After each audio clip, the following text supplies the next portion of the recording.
Welcome to the Filmcast review of Michael Mann's Ferrari. I'm going to read the plot summary of this movie from IMDb. Set in the summer of 1957, with Enzo Ferrari's auto empire in crisis, the ex-racer turned entrepreneur pushes himself and his drivers to the edge as they launch into the Mille Miglia, a treacherous 1,000-mile race across Italy.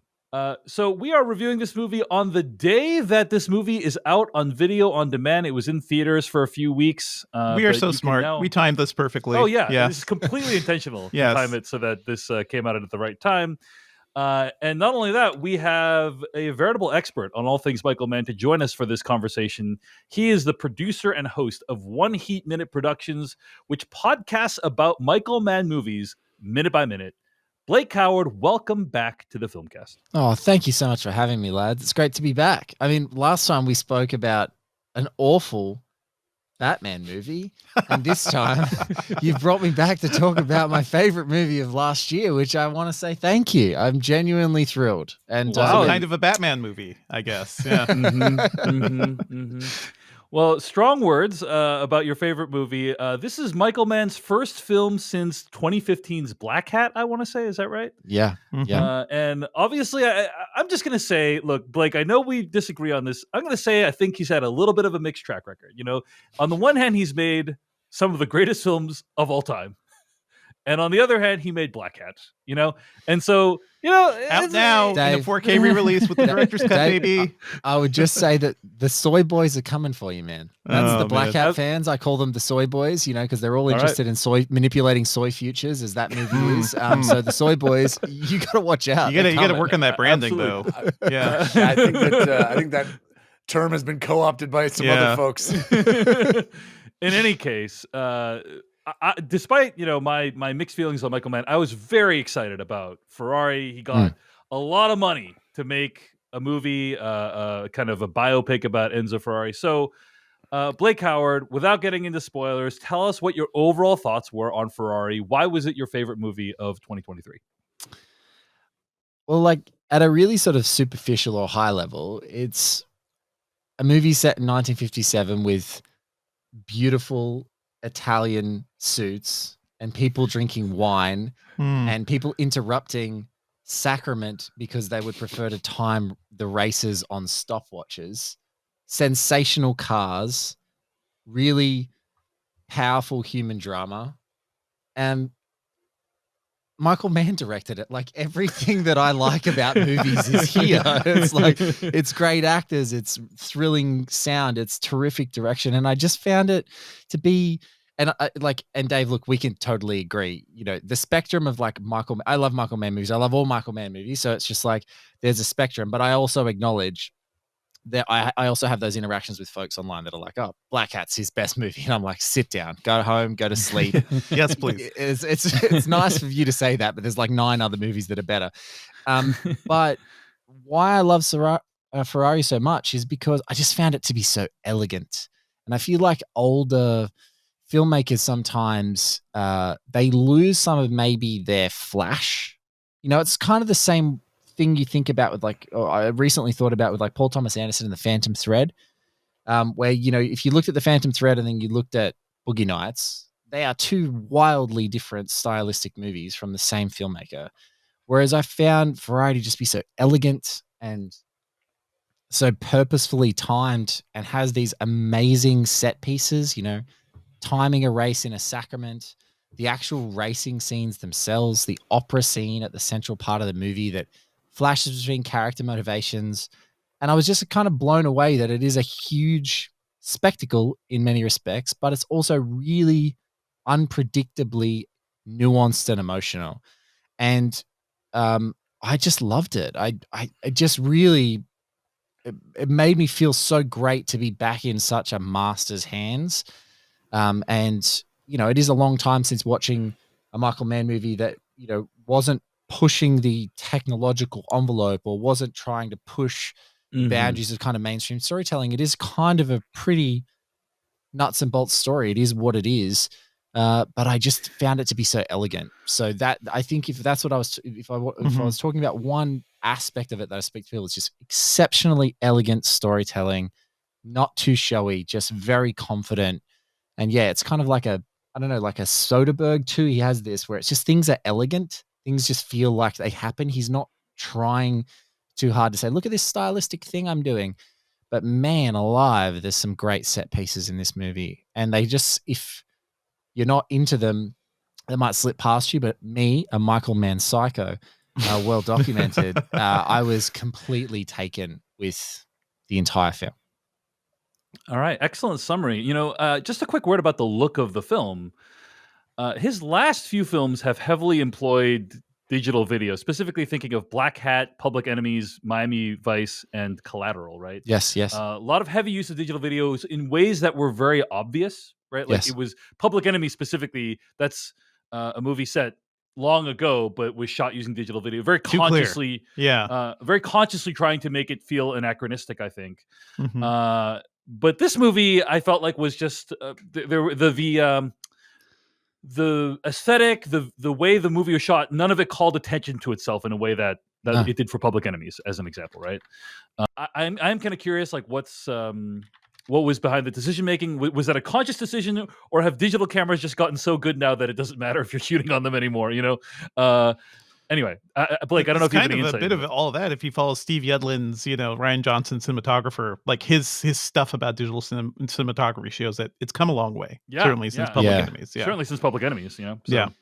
I think go ahead. I think it's the cool thing about, like, if you just start with like Collateral, I think Michael Mann's like form and function with digital cinematography is really clear. Like there's a great set of clarity with it. It's like, I need to shoot this because literally, and this is what I've learned speaking to some of the great people we've spoken to about Michael Mann films, like Elliot Koretz, who's a great sound designer. If any of your fans, and I'm assuming a great bunch of like film fans, just like IMDb Elliot Koretz as a sound designer. He's done a million movies.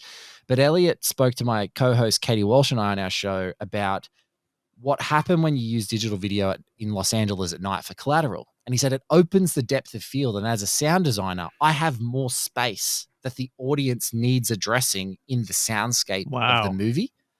And so Katie and I were kind of like, oh my God, like that is such a dimension to how that story is told. And I think you're spot on, Dave. I love that summary.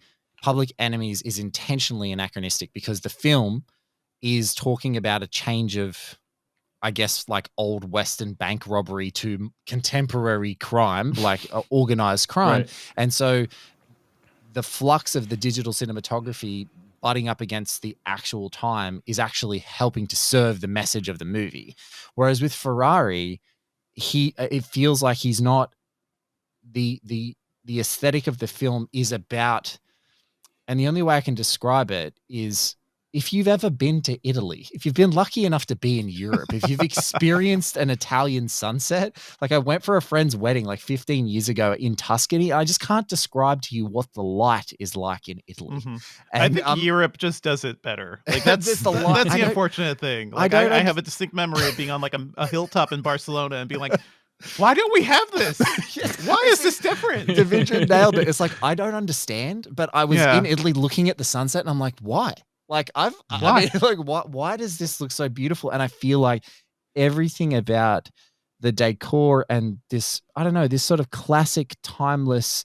I mean, in Australia, especially Sydney, every second day we knock down a heritage listed building and put up some monstrosity, right? And in Modena, the same cobblestones that Enzo Ferrari literally walked on in 1957 are there. You know, there's a scene where Michael Mann has talked about, and Bilge Ebiri, another great legendary chronicler of Michael Mann and a dear friend, you know, Enzo Ferrari's barber's grandson still works at the barber shop where his grandfather worked and cut Enzo Ferrari's hair and face. Like, these places exist. And so I think that the cinematography and the texture, and another great cinematographer, Eric Messerschmidt, they just were like, we are going to capture the warmth of this place, even though there's some pretty gnarly, hairy stuff that they have to show in this movie. But I feel like the warmth of the cinematography is about capturing those nuanced colors and just the texture. I feel like, very much form and function for this one. It wasn't trying to push it for some, stylistic quirk. It was just, what does the story need? Well, Absolutely. 1957 in Italy is basically yesterday. You know, Yeah, yeah, 1957 exactly. in America is like, wow, that's ancient history. But in Italy, that's like, what? Right. No, we're talking, That thousands of years of history. Yeah. 1957 is like a significant portion of America's lifetime, whereas not the case for Italy, right? So anyway, Devindra Hardware. Yeah. What are your thoughts on Michael Mann's Ferrari? I feel like, Blake, I could just boil down everything that you said to it gets the vibes right. Yeah, Like, good vibes. It's the vibes. It's the Michael Mann vibes that I love so much. I'm also a maniac for this man because I don't always love his movies, but I love his aesthetic. I love how he tells stories. There was a tweet recently. Somebody was saying like, Taylor Swift makes these songs that distinctly, get to the heart of what women are thinking and feeling. And I wonder if men have that. And I will tell you, yes. And his name is Michael Mann. Because Michael Mann makes I thought you were going to say Bon Jovi, but okay, all right. Also Bon Jovi. I mean, take your pick. Jeff held up a Bon Jovi vinyl for everyone who's not watching. But no, that's kind of what Michael Mann feels like for me, because he's a filmmaker who makes these deeply emotional, almost operatic films, and there's actually an opera featured in the middle of this movie, I think, to great effect. Just the experience of watching this, of being in this world, of being around these people, and he is so good at drawing portraits of very, very competent people. Like, his movies are almost always competence porn. But the driven nature of Enzo Ferrari, as played by Adam Driver here, I don't know. It just deeply hooked me. I've seen this movie several times already. I had a screener and it was fine. It was fine when I was talking about it in December. I just recently saw this movie in the theaters and it knocked me off my feet, because the sound design comes through more. The actual look of the film just shines a lot more. I felt like going to see this movie. It was probably the third time I saw it. But seeing this movie in the theater, I felt like an old man going to the opera and just being like, well, I've seen this story before. I'm just going to be here. I know when I'm going to cry. I know when I'm going to tear up. I know when I'm going to feel moved by this entire situation. And in many ways, this is kind of an unusual biopic because it is just a very specific set of time that we're following, like a really momentous occasion for Enzo Ferrari. But at the same time, it does also lean on some of the tropes that we've seen. I know, Dave, you pointed out like there is a direct line from Walk Hard. The wrong son died in this movie. Wrong kid died. Wrong kid died in the first 15 minutes of the movie. A character in the first says, 15. Wrong but that kid is died. apparently also a line that Ferrari's mother also actually said. So what do you? What do I want from this movie? What do you want? Do you want authenticity? Do you want verisimilitude? I can just say from trite, authentically trite. Yeah, authentically trite. But can I just say, for any cat, like I'm half Maltese, and that's an old Maltese grandmother that hit me right in the. It was like a headshot. I was like, oh yeah, there's that Catholicism. I felt the personalities in this movie. Wow. Because you instantly know who these characters are. Like, you see who Ferrari is almost right at the beginning, like a guy quietly getting up, and he is a man known for big, loud cars, but he is sneaking out of this house and rolling the car out, not turning on the engine. That all says something. Penelope Cruz, as soon as we see her, is just like a fierce lion. Like, you see everything that this character is, and I love her portrayal of that character too. Like, you can tell like she is somebody who has a personality, who has a sense of self, but is also so deeply drowning in her own grief that she just doesn't give a fuck about the world anymore. And she's somebody who approaches the world like that. And I found that more and more compelling, every time I saw this film. I love this movie. I think it is a really interesting portrait of a man who's just driven to do these things because he's a very good engineer, and he can help achieve things that we've never seen before on the racetrack or, on major races all throughout the world. Watching this movie again reminded me actually of The Iron Claw, because that's another story of people basically doing whatever it takes to achieve the impossible, to achieve some sense of greatness at serious cost to themselves and to others. Also makes me think of how complicit we are in enjoying some of these things too, especially we'll talk about what happens at the end of this movie. This movie is a lot of things, but I think it really does fully encapsulate what I love about a Michael Mann movie, because at the end of the day, it is a deeply romantic story about a man who is driven to accomplish something great. And it doesn't, it kind of like gives the entire story room to breathe around it. And Adam Driver can embody Enzo Ferrari as like a genuine character. Even though he is decades too young to even play this role, he still like does a fantastic job. So yeah, I am right there with you, Blake. I love this movie. I have the Black Hat 4K. I'm kind of Same. almost scared to revisit it because The I director's hated cut's that a movie. banger. The director's cut is actually, But it's really not in good. 4K. So I No, bought the it's not. 4K Blu-ray I know. to watch the director's cut in HD. That's how much of a Michael Mann fan I am. We'll get you the Swen cut. Speaking of Ferrari being out on video on demand today, the perfect timing that we're recording this. As we're recording, the Oscar nominations have recently gone past, and I know that my dear friend and I think a friend of your show, Roxana Haddadi, recently Yes. tweeted because Penelope Cruz did not get a nomination for an Shocking. Academy Award. Yeah. And she wrote, which I think is perfect, "I will avenge you, my beautiful, terrible, treacherous, stronger than the foundations of the earth queen." Love And her. I think that perfectly encapsulates everyone's feeling who loved this movie of Penelope Cruz. Mm-hmm. Jeff Kanata, I am extremely curious. What did you think of Michael Mann's Ferrari? Well, Dave, I guess you could say what I thought of Michael Mann's Ferrari is best summed up in the form of a limerick. Oh, God. Let's hear it. Let's hear it. In trying to make the best car, he treats everyone bad. He's not sorry. It gets good, but it's not right away. And I thought you're supposed to start fast in Ferraris. Well played. Nice. Well played. Yeah. You rhymed car, he, and sorry, I think. Very nice. With And Ferrari. Ferrari. Yeah, very, very nice. Yes. I'm gonna take that away. I'm gonna sit on that, Jeff. That was car, good. he. That was That's really very good. good. I love that, Jeff. By the end of this movie, I liked it. I am much cooler on it than Devindra or Blake. I think, you guys were talking before we started recording about Ali having the greatest opening in the history of cinema. Mhm. I think Ferrari may have the worst opening in the history of cinema. It is a disastrous use of special effects, of visual effects.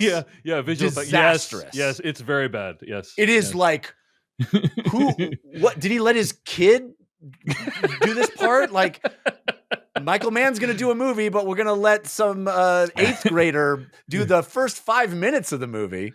Or not even 5 minutes, 2 minutes, whatever it is. It's there's a let's just flashback. yeah. There's a flashback, and it looks like there's like archival footage that's shot on. I want to say 8mm, but like Not even 8 what it is. millimeter. Not I even don't 8 even know millimeter. what Like I don't even know what it 3 is. Yeah, yeah. It's like, disastrous. They put Adam Driver in that time period, but in the footage, but it fools when they cut, no one. When they cut from the actual footage to Adam Driver, it looks ridiculously out of place and not absolutely good. amateurish and embarrassing. And it serves no purpose, in my opinion. Like, it did not need to be included in the film to understand the context of a racer turned engineer. That aside, it's only 2 minutes. You get past it quickly, but I will say it did not set a good tone for me. And I do think the movie finds its footing, but it takes a while for me to do it. It takes a while to rev up, to use more car analogies. Nailed it. Let's keep this up. Yeah. Yeah. It starts in first gear, and I feel like it really... and it goes in reverse a little bit Kind before of stalls for a little bit. It never Yeah. goes in reverse, Dave. What are you talking about? That's how gears work, Dave. it spends I most of think- the, yeah. Okay, go ahead. The last, I don't know, half an hour of this movie is where the movie should have started, in my opinion. I think we get to the most interesting stuff, and it is, I think we get past it way too quickly. It is, it all of a sudden, I did not know Enzo Ferrari's story going into this movie. I did not know the details of 1957's racing scene. I did not read up on it before I watched the movie. So this was all new to me. And I felt like, oh my God, all of a sudden the stakes shot to the roof. Things get really interesting and intense. And now I'm in, and then the movie's like, oh yeah, and by the way, okay, we're past that. And it's like, whoa, oh no, that's where you start the movie. I felt like for easily an hour of this movie, it is just vibes. And I love the fact that you guys were on the wavelength of those vibes. I was riding on and off of them. I felt like I kept going, what does this guy want? Why am I in this movie right now? What are we doing? Like there didn't seem to be a goal. And we sort of arrive at some racing, but it's all very nebulous. And then all of a sudden the movie's like, no, here are the stakes. Here's the excitement. And I'm like, whoa, yeah, awesome. This movie's awesome. But it took for me way too long to get there. I do agree that Adam Driver is phenomenal. And what an outside the box idea for someone like you said, Devindra, way too young for this part, but he pulls it off. He has this presence that I don't know anything about Enzo Ferrari personally, but I get the sense that he was one of those people that could walk in a room and everybody else stops what they're doing. And Adam Driver, with his height and the look that they get from them, that Michael Mann, everything put together, polished and perfect look, he really sells that. It's beautiful. And Penelope Cruz is awesome as well. But I also felt like I was less interested in the infidelity of Enzo Ferrari in his interpersonal relationships than I was in the enterprise of him. And I felt like the movie spent way too long with the former and not enough time with the latter for my taste. I think this is a middling Michael Mann effort, in my opinion. I do think the movie is worth seeing, and I did enjoy it. I just feel like you could lose a lot of running time and it would be sharper, better for me. And I think, ultimately one I would recommend seeing, especially on video on demand. I agree, in great sound would be great. I saw it in a movie theater, but with great sound on a big screen, I think this movie deserves that. But I don't think this is, in the top tier of his oeuvre for me. Yeah, I'm kind of right there with Jeff. I have a lot of issues with the way the plot is structured. There is this big, kind of build up, and then the final act feels weirdly anticlimactic. I would just say.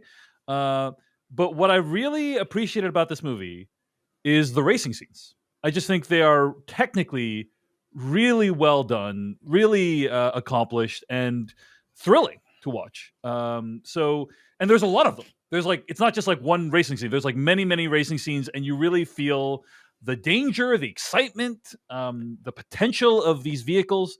So it's crazy that human beings did that. Yeah. The fact that it's insane.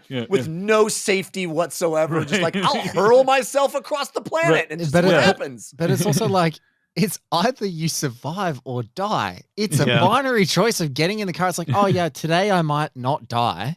But if it crashes, I'm dead. There's no there's not a roll cage or a really fancy smart helmet or seatbelts. Yeah, or seatbelts. But there's ashtrays, Jeff, which I think is really. It's the fact that every crash is just a body flying across the sky is it's insane that people did this. Yeah, it's a random movie pops into mind as we're talking about this is the fact that it's that dangerous. I feel like the characters in the movie are underselling it. Whereas I don't know if you saw really random reference, but A Perfect Storm. You guys remember the movie A Perfect Storm?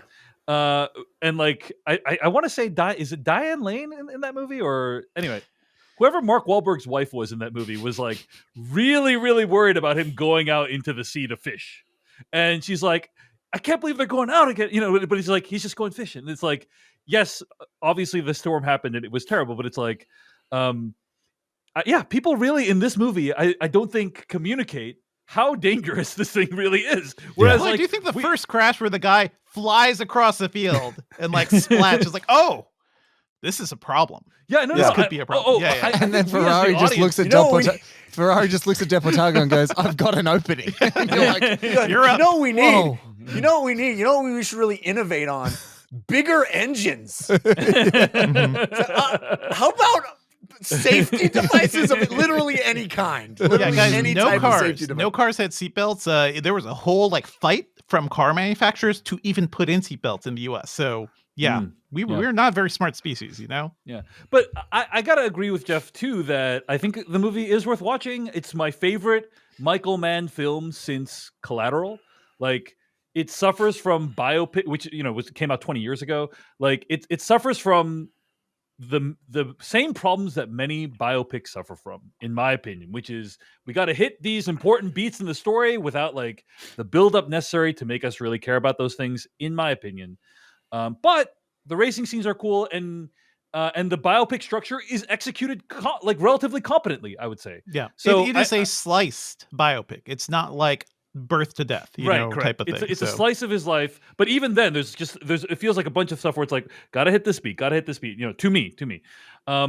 Anyway, I still think it's worth watching. It's one of the Mhm. greatest filmmakers of all time, making a decent biopic, in my opinion, and the racing Yeah. scenes are excellent. So I mean, the people um, going to this who want like Michael Mann in he made fast boats, a thing in Miami Vice. So now we have fast cars, and boy are they fast, and boy do the scenes just feel like so different and unique as far as racing movies go. We just reviewed Gran Turismo like over the summer, and it just struck me like how visceral it feels because so much of Gran Turismo stuff was CG and special effects and stuff. Whereas this is like, no, they had to build like these classic era cars because they couldn't use the actual ones. They're too special.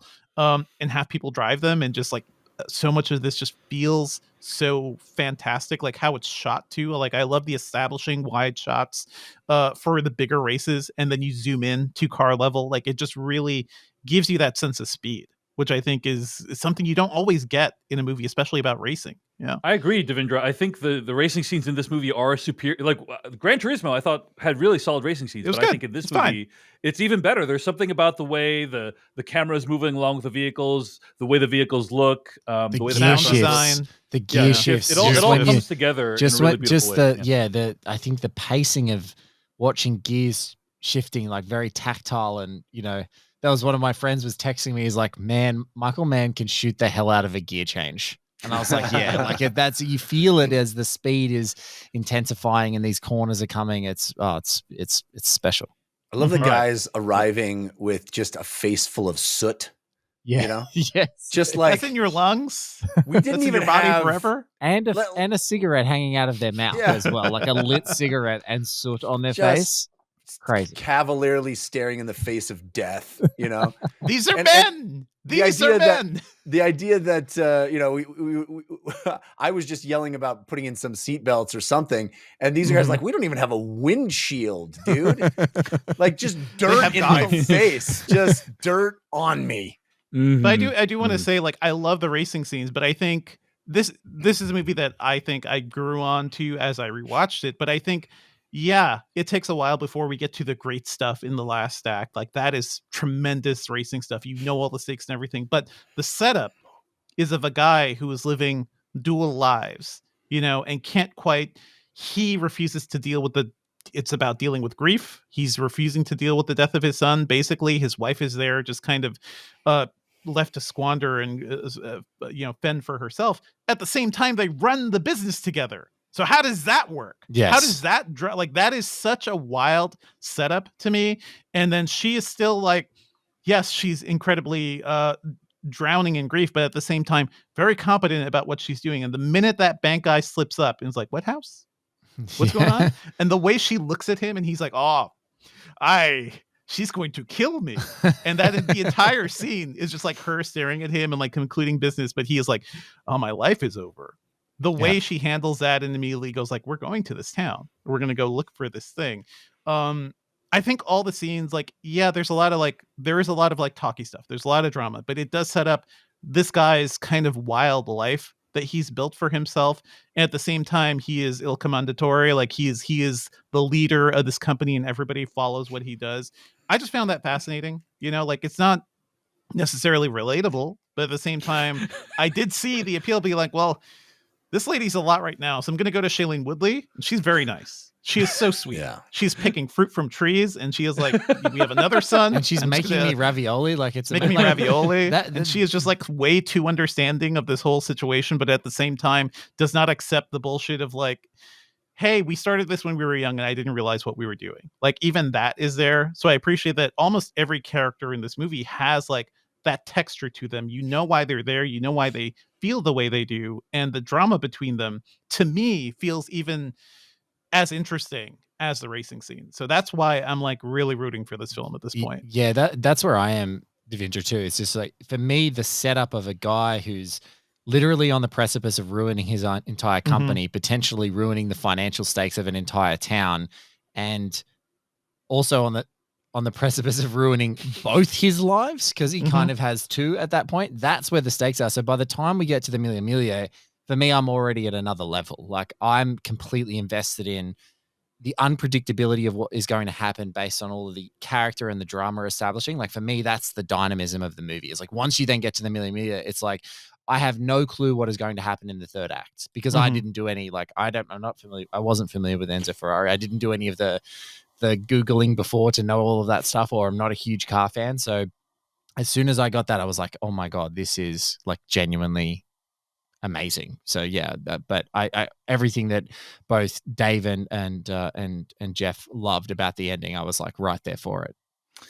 Before we get to spoilers, Jeff Canada, I do have a question for you. And that is about the depiction of Italians in this movie. Now, Adam Driver, this is the second film in which he's played an Italian character with a thick accent, and he An actually older talked Italian character too. Yeah, he talked about this on the Smartless podcast. He said, "quote So many people have been like, how many Italians?" I'm like, it's just worked out that way. It's Ridley Scott and Michael Mann, and they're, in my mind, some of the best filmmakers. Who gives a shit that it was two Italians back to back? I'm surprised how much it comes up. It's like, you have a thing, and I'm like, it's two Italians. It's just two. The press isn't a place where you have a nuanced conversation, end quote. So anyway, that's some context there. It's two, which is also my review of the Super Mario Brothers franchise. It's two Italians. Well, we got Waluigi cast right here. Adam Driver for Waluigi. The accents in this movie did not work for me. I just was very distracted by them because they have varying accents of varying quality and intensity. But yeah, I wanted to see what you thought. Yeah, I had remember you saying that before I saw the movie, and so I went in. I think steeling myself to expecting Jared Leto. Yeah, you know? And I honestly, it did not bother me at all. At all. I mean, I didn't. Nobody sounded like my grandpa, but that's okay. I mean, a couple side characters that they're like, cast that dude straight out of Steel Driver guy. Yeah. But it was fine. I thought Adam Driver did fine. Penelope Cruz also not Italian. So a lot of not Italians playing Italians, which I guess it's okay in this case. I guess. All right, cool. Well, I will say, as somebody who got married in Italy, and loves it there, and my grandparents were born there. I will agree with everything that Blake said about the cinematography, which is, it's just sumptuous. It's sumptuous. And you really feel that, there's these scenes with them standing in front of some amazing villa and on these cobblestones, and a car pulls up, and there's like 40 Italian dudes with wide collars standing there, like looking at the car. And you're just like, man, what a time, what a time. What's stopping you from dressing like this, man? Yeah, exactly. All right, let's get the spoilers for Ferrari starting right now. I think I'm right there with you. The very final moments of this movie, a lot of stuff happens, right? Yeah, a lot of stuff happens. Your company's in crisis, you're going to be sued. And then it's like, no, it's fine. It's okay. By the way, just walk with your son, sit down on the thing, and he inherits the company, and then text on the screen and say, what? But that's the juicy stuff. But it's like, is this? Yeah, I was thinking, is this movie going to go on for another hour? Maybe like we're going to get a whole other. But I would have loved to see more. Yeah. But I agree. I don't know that I would have started the movie there. But Enzo Ferrari court martial is what the whole movie would have turned into after this. Basically. Yeah.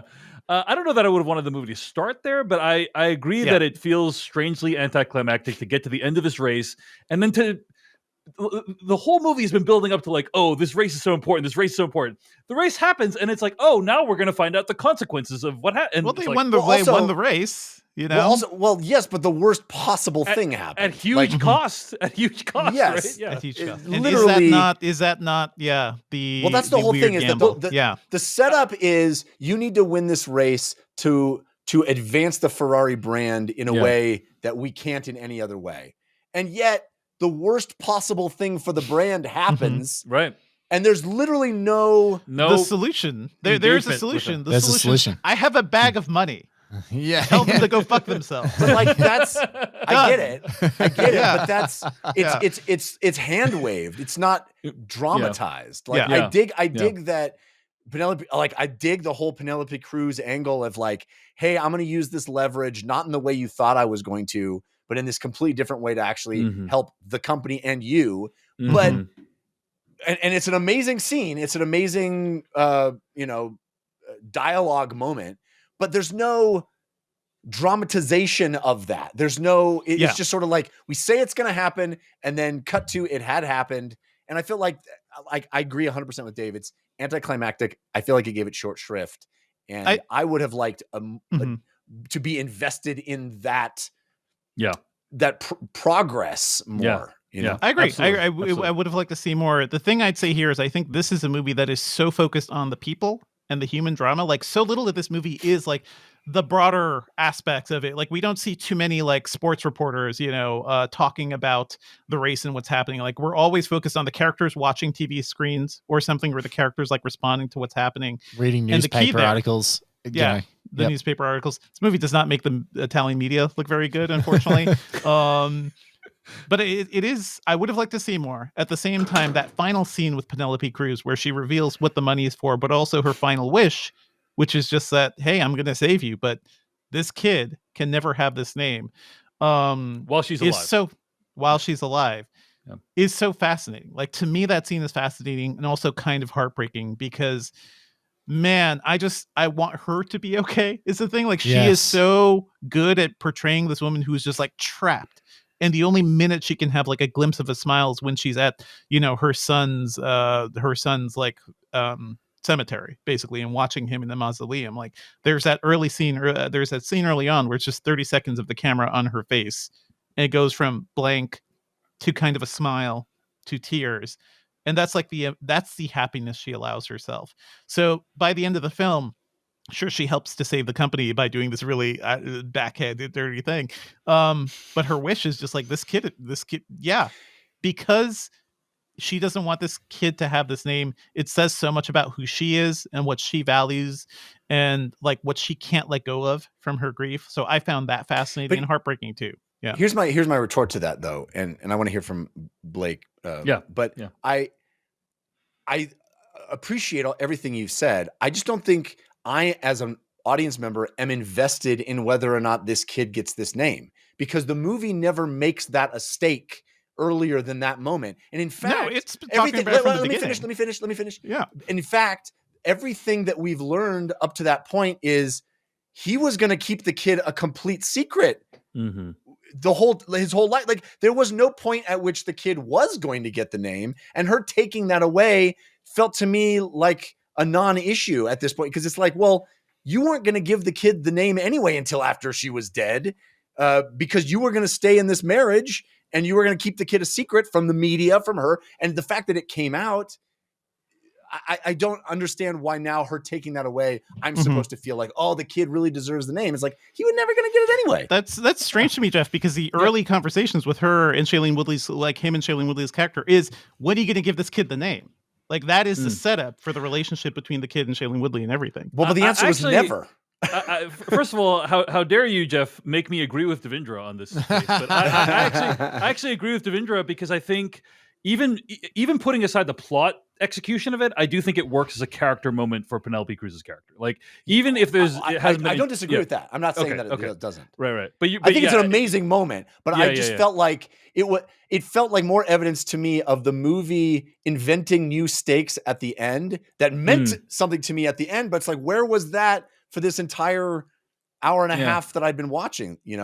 I kind of felt like, watching was the beginning seated of in this earlier. movie, Yeah. it was this kid. We said when he was 10, he was going to get the name, and he never says no. I never got the sense it was never. It's more like, I am the engineer of so much in my life, but I cannot control this, and I just can't deal with this right now. It's more like, I'm trying to save my company, cannot deal with this kid's last name. Sorry. And it never felt like a never thing. It just felt like he just wasn't fully thinking about it. Whereas Penelope Cruz's character is like, oh no, I am locked in to everything here. And my calculation here is screw this kid, not because it's anything personal, but because if this kid gets the name, then my son is less important, historically or something. And that's kind of all the calculation I saw there. But the whole him, the kid getting the name, the whole relationship between the kid, the point where the kid is chanting Ferrari with his wonderful like rolling R's and wonderful Italian accent is just like, it is so heartbreaking because you can't be a Ferrari like that. And that is just like littered throughout the film for me. I will say though that signature that he got probably skyrocketed in value. No, seriously. Oh my God. All right, Blake Howard, we've been sharing a bunch of assorted thoughts about the ending of this film, the racing component, the Penelope Cruz, Ferrari, Adam Driver relationship. How did the resolution of the story work for you? I loved it because I completely did not see it coming. Because for me, the thing that I was writing the whole way is that Enzo basically, time stops for Enzo. The town stops for Enzo. Enzo is constantly trying to stay one step ahead of the negotiation. Like even with Lena, Shailene Woodley's character earlier in the film, he's saying, like just delay his confirmation. Let's not actually make this there. So those stakes for me were really solidified early.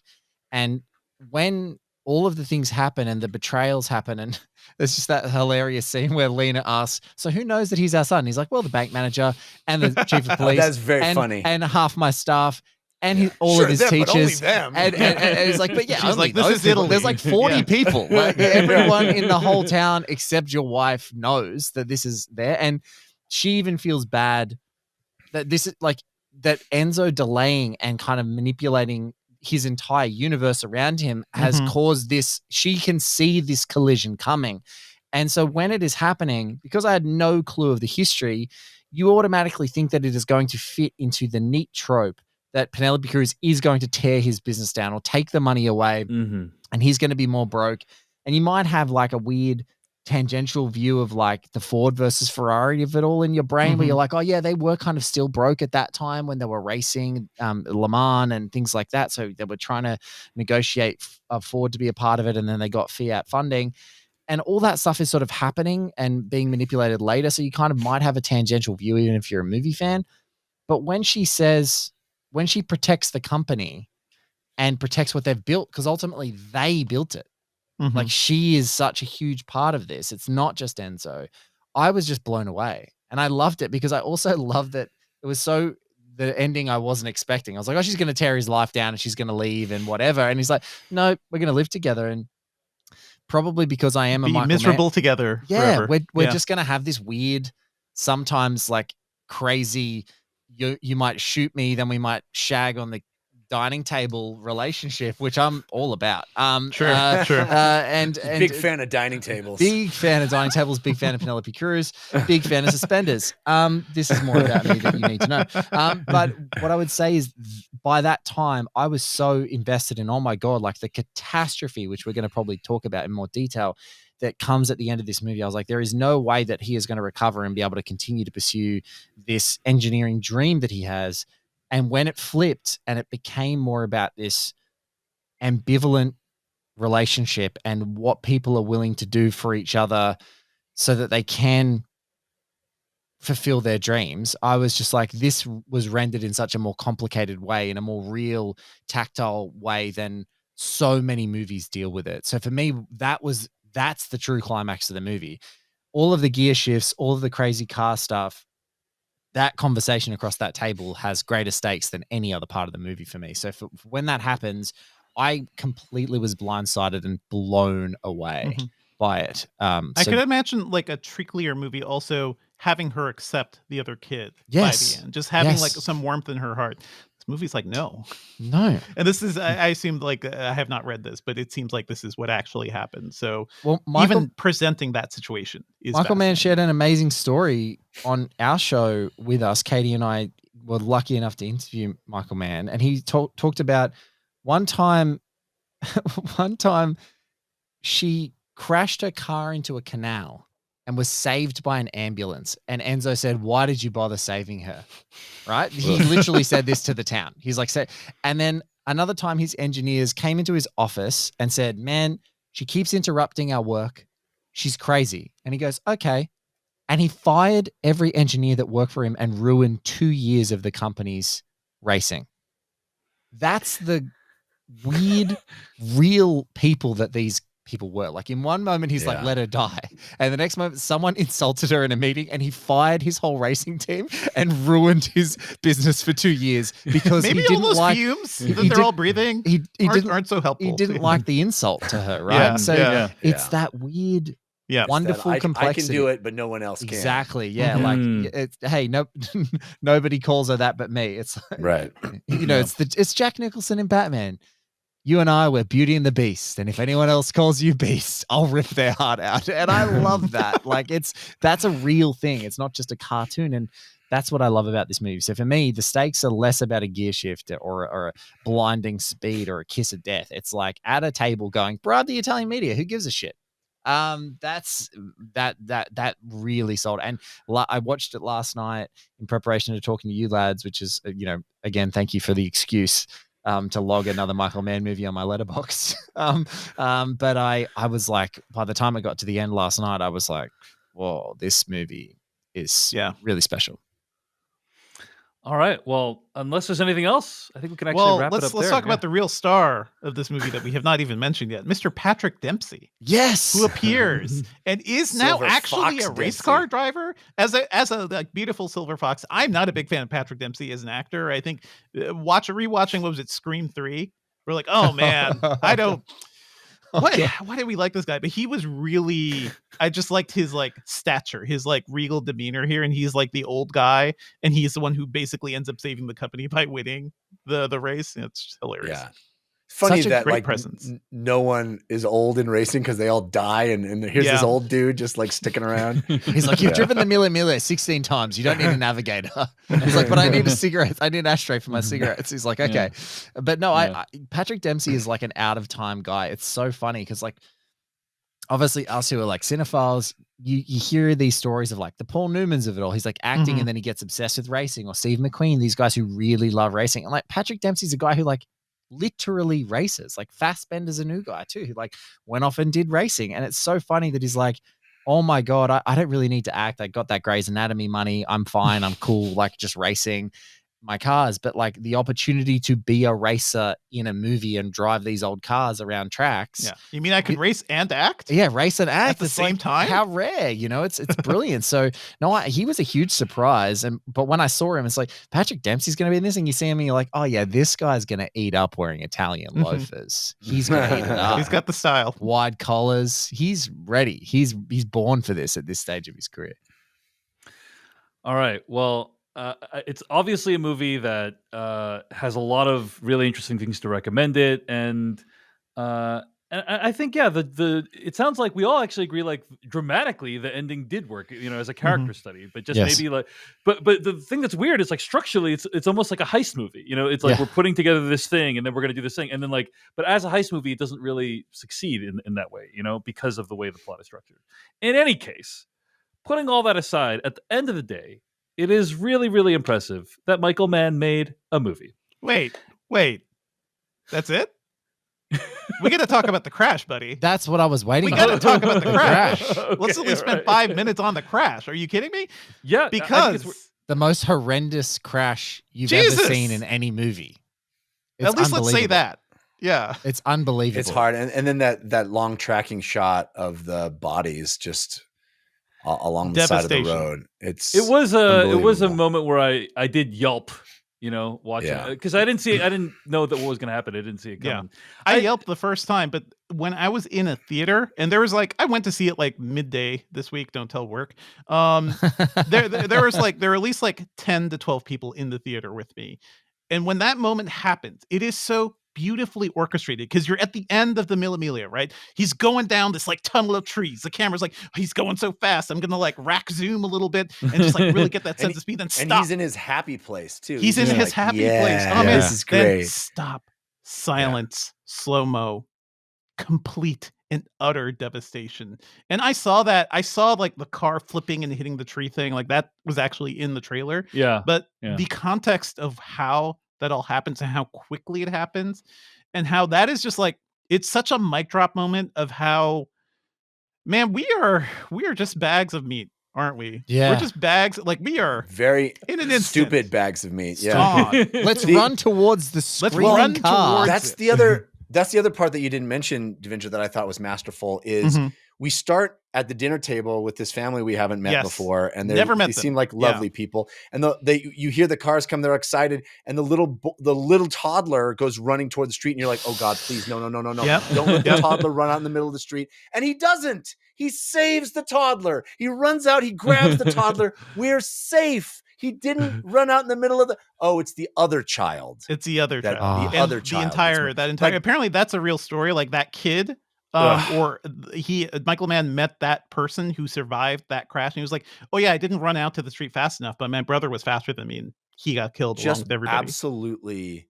Man, The framing of that moment and the humanity of that moment and the joy turning to horror, it was extremely powerful. best use of silence I've seen in a film in a very, very long time. And when you're sitting with a crowd, you also have to hear the people responding to it. So there was a huge gasp around me. There were people just being like, "Oh my God, we're just sitting in this, huh? We're just gonna pan over all these bodies." Okay. And then you get to who is it?